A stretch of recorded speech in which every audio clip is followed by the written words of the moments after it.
Hussein Farad prend des stéroïdes. Alors Hussein, t'es une merde. C'est simple. Si tu n'es pas prêt à regarder toute cette vidéo, éteins-la tout de suite. Ne la regarde pas. Je saurai ce que tu commandes si tu regardes vraiment toute cette vidéo. Ne me demande pas mon avis si tu n'es pas capable d'écouter mes raisonnements sur ce que je pense du statut naturel de Hussein. Mais regarde bien ses manières. Quoi de neuf? C'est ton gars, Johnny Shreve. J'ai Bodybuilding Pro pour dire les choses telles qu'elles sont. Enfin, j'attendais depuis super longtemps de faire cette vidéo. Vous êtes avec moi et ça fait longtemps que ça dure. J'attendais de pouvoir donner mon avis dans une vidéo où les gens écouteraient vraiment. Et il se trouve que c'est justement toute cette situation. Première partie, qu'est-ce que je pense du statut de Hussein? Je pense qu'il est naturel. Oh mon Dieu, John, tu fais de l'arnaque! Est-ce parce que toi et Greg êtes de nouveaux amis? C'est pour ça que tu dis ça? Tu protèges Greg? Non, je ne pense pas du tout que ce gamin ait une génétique d'1 sur 1 million. Là, je parle de son apparence. Quelle génétique d'1 sur 1 million? Ce n'est pas ça. C'est quelque chose de tout à fait atteignable pour n'importe qui ayant une génétique correcte. C'est un physique reconnaissable. Bon physique. C'est un bon physique, tu vois? Ce qui est impressionnant, c'est le physique naturel de Sam Sulek. Ça, c'est impressionnant. Mon physique naturel est impressionnant. Désolé, qui dit que c'est pas chaud? Il y a une raison pour laquelle vous pensez que c'est le cas, et c'est exactement la même raison. J'ai dit à Greg, alors Greg, ne le prends pas mal et sois honnête avec toi-même. Voilà le point que j'essaie de faire valoir depuis toujours, depuis très longtemps. Vous comprendrez ce que je dis vraiment et pourquoi je ne le fais pas. Coquin ou pas, laisse-moi être avec toi, d'accord? Ce sont les faits numéro 1. J'ai dit à Greg, c'est ta faute, et il a répondu, je sais, mais pourquoi est-ce sa faute? Numéro 1, la culture du nati ou pas. On peut être 100% d'accord que Greg Doucette est celui qui a fait de la culture nati ou pas ce qu'elle est aujourd'hui. On peut dire ça. Il y a d'autres gars qui ont commencé comme Jason Blaha. Je ne connais pas Kenny Knockout, mais à l'époque, il faisait partie des gars. Mais je parle de celui qui a vraiment fait de ce truc ce qu'il est aujourd'hui. On peut dire que Greg Doucette est le gars. Voilà comment ça se passe, les gars. Greg Doucette est un bon athlète. Greg Doucette a une génétique exceptionnelle. Je connais personnellement Greg Doucette et c'est l'un des meilleurs athlètes que j'ai rencontré. Tu fais un peu de tout. Greg Doucette vient de Yarmouth, en Nouvelle-Écosse. Voici Yarmouth, en Nouvelle-Écosse. Yarmouth, en Nouvelle-Écosse, aujourd'hui. La ville elle-même, sans compter les petites zones ou villes autour, compte 7848 habitants en 2021. C'était beaucoup moins que ça quand Greg a eu son diplôme. Greg a 40, presque 50 ans. Disons-le comme ça. Qu'est-ce que tu vas faire, Johnny? Facile, non? Si tu vis dans un petit endroit, tu vis dans toute une ville ou un village de 7800 personnes. Maintenant, moins de combien? Combien d'athlètes génétiquement doués aurais-tu côtoyé en grandissant? Probablement pas beaucoup. Combien de personnes comme moi penses-tu qu'il a côtoyé en grandissant? Aucun, peut-être un. Mon biais de confirmation, quand il s'agit de juger si les gens sont naturels ou non, en termes de ce qui est réalisable, c'est parce que pour moi, j'étais normal. Pour mes capacités athlétiques, les muscles que j'avais au lycée, je n'étais pas le seul. Il y en avait beaucoup comme moi. Greg Doucette passe de cette petite région, puis va à l'université Acadia à Wolfville, en Nouvelle-Écosse. Tu sais quelle est la taille de Wolfville, en Nouvelle-Écosse? 5000 habitants à Wolfville, en Nouvelle-Écosse? Tu comprends? Il a grandi dans un endroit vraiment petit. Avançons jusqu'à aujourd'hui où nous sommes déjà d'accord là-dessus. Greg est la personne qui dit si quelqu'un est naturel ou non. Maintenant, ne te méprends pas, Greg. N'importe qui peut voir la différence entre naturel ou non quand il s'agit des choses évidentes. Quand tu vois quelqu'un comme Michael Hearn, c'est évidemment pas naturel, a dit Greg. Ce gamin n'a pas une génétique exceptionnelle, il ne l'a pas. Je refuse de mettre Hussein Farad dans la même catégorie que quelqu'un comme moi. Ou n'importe lequel des gamins avec qui j'ai grandi et qui avaient une génétique aussi bonne que la mienne, voire meilleure. Mais voilà le problème. Quand on y pense, l'évaluation de Greg sur ce qui est naturel ou non est complètement exacerbée par sa personnalité et le nombre de personnes et d'abonnés qu'il a. Et à quel point vous savez peu de choses sur ce que Greg possède réellement. En ce qui concerne l'expérience d'avoir côtoyé des athlètes génétiquement doués, des personnes uniques sur 1 million, comment puis-je affirmer avec certitude que quelqu'un a une génétique exceptionnelle, 1 sur 1 million, alors que je n'ai jamais grandi entouré de personnes à la génétique exceptionnelle? Hussein Farhad n'est pas si impressionnant que ça. Si Hussein Farhad prend des stéroïdes, alors Hussein, t'es vraiment une merde. C'est aussi simple que ça. Il n'a pas ce physique surgonflé et fou que Greg a fait croire à tout le monde qu'il avait. Alors passons un instant à Farhad. La deuxième raison pour laquelle tout ça, c'est que personne n'en aurait rien à foutre de qui est ce gamin si Greg ne l'avait pas mis en avant. Maintenant, j'ai vu que Hussein avait commenté ma publication, je voulais la lire et il l'a supprimée. Je n'ai eu qu'une partie et j'ai dû faire une capture d'écran puisqu'elle restait affichée, mais je voulais aller la chercher. Je n'ai plus pu la retrouver parce qu'il l'a supprimée. C'est drôle de voir comment tout le monde parle sans connaître tous les faits. J'avais 1 700 000 sur Instagram avant même Greg, et après ça, je n'ai plus pu lire. Il y a une grande différence entre YouTube et Instagram. Il y a une énorme différence. Tu sais, on pourra en reparler plus tard. Mais personne ne se soucierait du statut de ce gars si ce n'était pas pour Greg dans cette partie de Farhad, les gars numéro 1. D'un point de vue d'entraîneur et en ayant des amis qui sont du Moyen-Orient, ils ont des prédispositions génétiques, ils ont des dons génétiques pour avoir de gros pectoraux. Je n'en connais pas un, c'est peut-être juste mon billet de confirmation, mais je vous promets, s'il vous plaît, que n'importe qui peut simplement commenter dans la section des commentaires. Combien de personnes du Moyen-Orient connais-tu qui s'entraînent et qui ont des pectoraux énormes? Presque tous, non? Je m'en fiche. D'après mon expérience, maintenant quand tu regardes un Farhad sur cette photo ici, que je te montre à gauche, tu peux voir que le gamin a un physique plutôt impressionnant. En fait, il a 19 ans, ce n'est pas 17. Il y a une grosse incompréhension concernant son véritable statut, notamment en ce qui concerne son poids réel. Quand il a commencé, il ne pesait que 139 livres environ. Il n'avait pas 123 ans. N'importe qui, surtout un débutant, peut prendre 40 livres. Ça a le potentiel de te faire prendre beaucoup de muscles, à condition de bien faire les choses et d'être assidu. Si tu as une assez bonne génétique, tu peux aussi prendre du poids et du muscle. Je ne crois pas qu'il soit complètement honnête concernant son poids réel, c'est une autre chose. Je ne crois pas du tout ce gamin quand il s'agit de te donner la vraie information sur sa taille réelle. Pourquoi ? Sur chaque photo que tu vois, il fait toujours le classique geste. Regarde ça. Quand je prenais des photos, je faisais pareil. À chaque photo, je poussais mon bras comme ça et je prenais la photo. Je regarde probablement par ici parce que je peux me voir, c'est ça. Ça a l'air énorme comparé à ça. Donc si je mets une photo de comparaison de mon moi plus mince, qui a l'air plutôt bien en fait.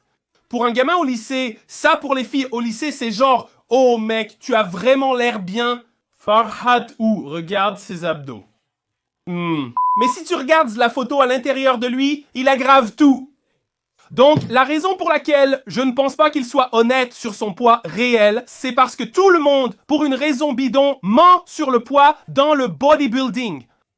Ils le font toujours.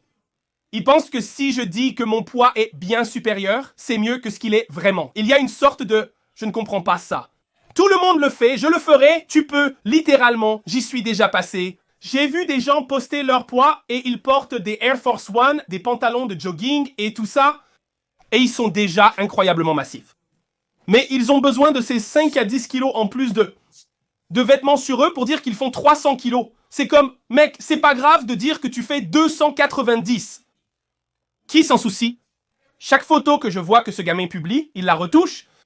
Voilà, encore une fois, avec un bon éclairage, ces caméras sont baissées comme ça, juste pour que tout ait l'air plus grand. Tout. Pour moi, c'est un bon physique. Ce ne sont pas des gènes exceptionnels. C'est atteignable.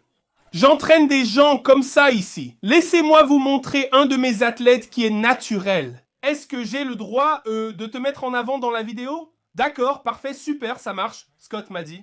Je lui dis, combien de poids as-tu pris? La première année, il me dit 9 kilos. Combien? Après ça, il me dit 3, 4 kilos. Je lui dis, combien? Après ça, il me dit, à peu près, je pense 3 à 5 kilos. Donc en 3 ans, ça fait quoi? 15 kilos? Oui, bien sûr, c'est Skyler. Mais quand il a commencé, il pesait 48 kilos. C'est Skyler. Là, c'est impressionnant. Vous voyez, chacun de ces mouvements, c'est impressionnant. Et ce gamin a 23 ans. Si Skyler sautait dans le spectacle que Farhad faisait, Farhad ne ramènerait rien à la maison. Ce serait ce gars-là. Vous diriez, oh, il n'est pas naturel. Ou Greg pourrait prendre une vidéo et dire, il n'y a aucun moyen d'obtenir ça. Tu veux me dire ça? Tu essaies de me dire que Farhad ressemble à ça? Tu sais à quel point il est grand quand quelqu'un dit, Alex, t'es énorme. Tu penses que les stéroïdes, c'est pas avant mais maintenant, c'est sûr. Et tu peux le voir. Parce que, tu sais quoi, j'ai été dans ce milieu. Donc quand Greg dit, je pense qu'il prenait des stéroïdes avant, je pense qu'il se dope. Tout ce temps-là, ça vient de quelqu'un qui n'a jamais côtoyé d'athlète génétiquement doué en grandissant. Vous ne comprenez toujours pas ça? Rien contre Greg. Greg prend ce qu'il sait et le partage à nouveau. Quand il s'agit de Farah Hussein, je crois que Hussein ment sur son poids réel. Je crois qu'il est trompeur à 100%. Parce que, encore une fois, quand il publie une vidéo, c'est comme, eh bien, j'ai déjà dit ça dans 2 autres vidéos, tu sais, ils ne m'ont pas testé. Non, enfoiré, tu n'es pas venu dire ça comme ça, bien essayé. Tu es sournois de cette façon, donc ta tromperie, tu l'as cachée dans tes photos. Mentir sur ton vrai poids n'apporte qu'une attention négative de la part des gens qui pensent déjà que tu n'es pas naturel. D'après Greg Doucette, qui n'a jamais côtoyé de vrais athlètes au début de sa vie. Et devine ce que je ne vais pas faire. Je ne vais pas risquer ma réputation pour des gamins qui veulent juste de la célébrité pour rien. Désolé Hussein, c'est ma faute. Je vais juste dire les choses comme elles sont. Tu n'as rien fait pour mériter ce que tu as. Mais tu t'es fait exposer par Greg. Et pour être honnête, Greg subit maintenant un retour de bâton. C'est parce qu'il t'a pris comme associé. Ça fait mauvais genre. Donc peu importe ce que Greg dit à propos de lui, ce qu'il croit, peu importe, bien sûr qu'il va dire qu'il est naturel. Il est son associé. Et tout le monde a le droit de penser ça et de le croire. J'ai dit la même chose à Greg, le récit qui a été créé. Tu as commencé et tu as donné du carburant aux gens en faisant naturel ou pas, puis en établissant la référence de ce qui est naturel ou pas.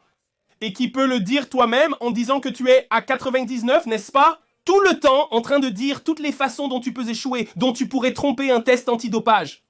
En disant que tu as besoin de toutes ces choses et que tu mets toutes ces idées dans la tête des gens. Qu'est-ce qui s'est passé? La raison pour laquelle je n'aime pas les natty or not, c'est parce que ça a placé la barre tellement haut que ça donne à des gens comme Hussein Farhat des soi-disant génétiques de Dieu alors qu'il n'a pas des génétiques de Dieu.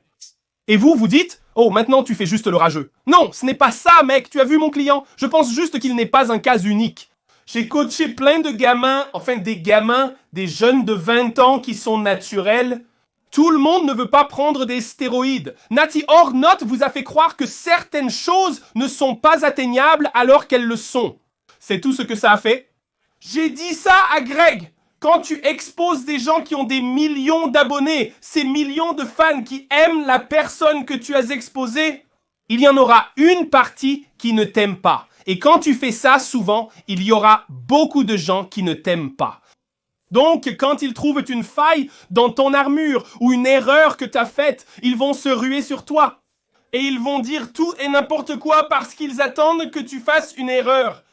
Les gens veulent que ce soit ta chute. Ils le veulent vraiment. Et Grégory me l'a dit aussi. Il a fait son propre lit. T'as un gamin qui a commencé à s'entraîner parce qu'il voulait attirer les filles. Donc, il va tout faire pour impressionner quelqu'un. Et quand quelqu'un commence sa carrière dans le fitness juste pour impressionner les gens, il va faire des choses qui ne sont pas honnêtes. Je ne pense pas que ce soit prendre des stéroïdes. Je pense que c'est mentir sur son poids de départ. Je pense que c'est retoucher toutes ces photos. Je pense que c'est dire à tout le monde que je suis naturel. Oh quoi, personne ne s'en soucie. Et encore une fois, la seule raison pour laquelle on parle de ça, c'est parce que Greg a fait un natty or not sur son fils. Si Greg n'avait jamais fait de natty or not sur Hussein, on ne saurait pas, on s'en ficherait. Non, et c'est un fait, Greg est une référence. Quand il s'agit de natty or not, le seul problème, c'est que la base de ces natty or not vient d'une personne qui a grandi dans une ville de 7 à 800 habitants. Pour conclure, Hussein n'a pas une génétique d'1 sur 1 million. Le physique de Hussein a été exagéré par Greg, qui dit que c'est parce qu'il documente tout et ment sur son poids. Et tout le monde en fait toute une histoire sur ce qui est réellement atteignable, parce qu'en fait, ça vous arnaque. Parce que si vous pensez que son physique n'est pas atteignable, vous feriez mieux d'arrêter de vous entraîner.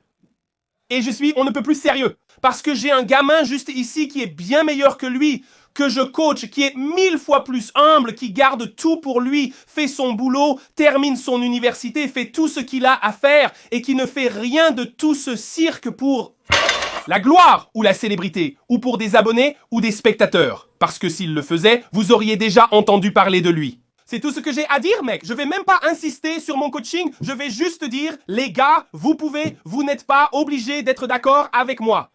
Mais encore une fois, si vous ne regardez pas toute la vidéo, je ne veux pas que vous commentiez. Et si je vois votre commentaire, je vais vous allumer, je vais vous troller à fond. Je suis très sérieux. Vous allez là-bas et vous dites, vous devriez regarder la vidéo parce que c'est la vidéo la plus authentique que vous ayez vue sur le sujet Nati ou pas. Bon, à la prochaine les gars. Vous savez comment c'est, le faire aiguise le faire, progresser, surcharger votre vie en attendant. Continuez à poursuivre, Jim. Continuez à poursuivre la paix, Jim.